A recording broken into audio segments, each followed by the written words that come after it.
Well, welcome back. As we have seen volatility come back into the market this week after last week's Friday's big sell-off. It's time to get technical here. I want to bring on Yahoo Finance's chart master, Blikre, standing by with a very special guest. Jared. That's right. Standing by is Michele Schneider, MarketGauge.com partner. Mish, great to see you as always. Been a lot happening over the last week, as you know, and I want to start with the small caps because if we go to the Wi-Fi Interactive here, I'm going to pull up a one-year chart, and we can see after trading sideways almost the entire year, they broke to the upside and then whoops, fell right back down very quickly to this support level, potential support level. I'm just wondering what you're seeing in the charts here. Well, yeah, the small caps are always the key to watch because obviously we have 2,000 stocks in that basket that are all represented in the United States. So it's going to give you the best idea of what the anticipation is for the U.S. economy. And I think that sideways action we saw all year was really the unknown about whether or not we were going to see some true growth after we came back from the COVID, or whether or not we were going to go more into a stagnating economy. And I think essentially that's what we're seeing right here. From a technical standpoint, we've broken down under the 50-week, and that's the only index so far that has done that. And so yet we're holding really some good significant lows. Believe it or not, 190 was the low this year, 209 was the July low, and 215 has been very pivotal thus far.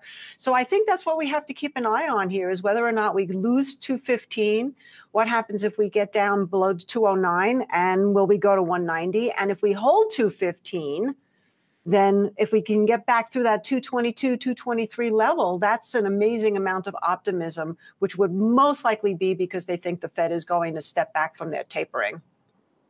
Yeah, optimistic indeed. Well, I want to move on to an ETF which has just absolutely gotten battered this year. This is the ARK Innovation ETF.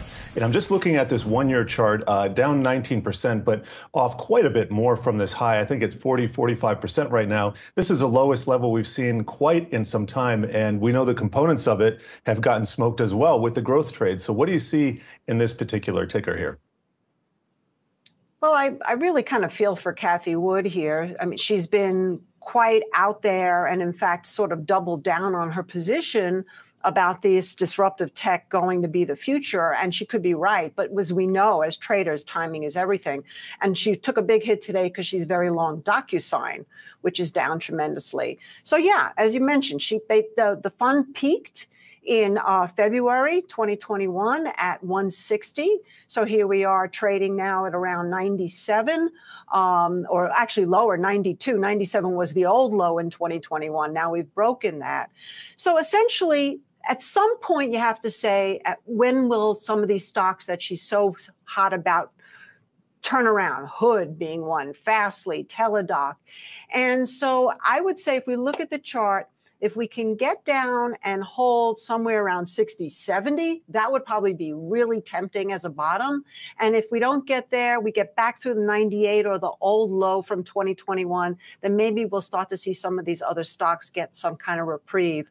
But it's a great lesson for us investors not to buy falling knives and not to get too committed to your own opinion. Timing, of course, is the key, and risk. Exactly. We got a little bit of time here. I do want to hit one of the automotive stocks that you flagged earlier today. This is going to be O'Reilly Automotive. Let me just pull up a year-to-date chart. This is a stock with strength, and we can see it's up nearly 50% here, and it's testing these highs from October.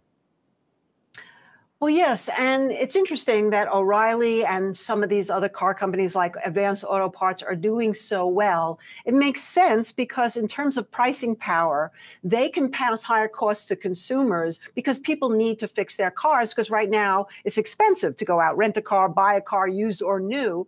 And that's why one of the reasons why that stock is doing so well. So we're near all-time highs. The troubling thing about chasing it here is momentum actually is not nearly as good as it was the last time it visited these levels.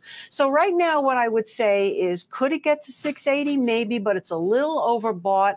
Maybe I'd want to see a somewhat of a dip here to see what happens, maybe somewhere around 650, 655, and that might be a good place to look at getting back in. All right, Mish, we're going to have to leave it there, but always great to see you here. Michele Schneider, MarketGauge.com partner.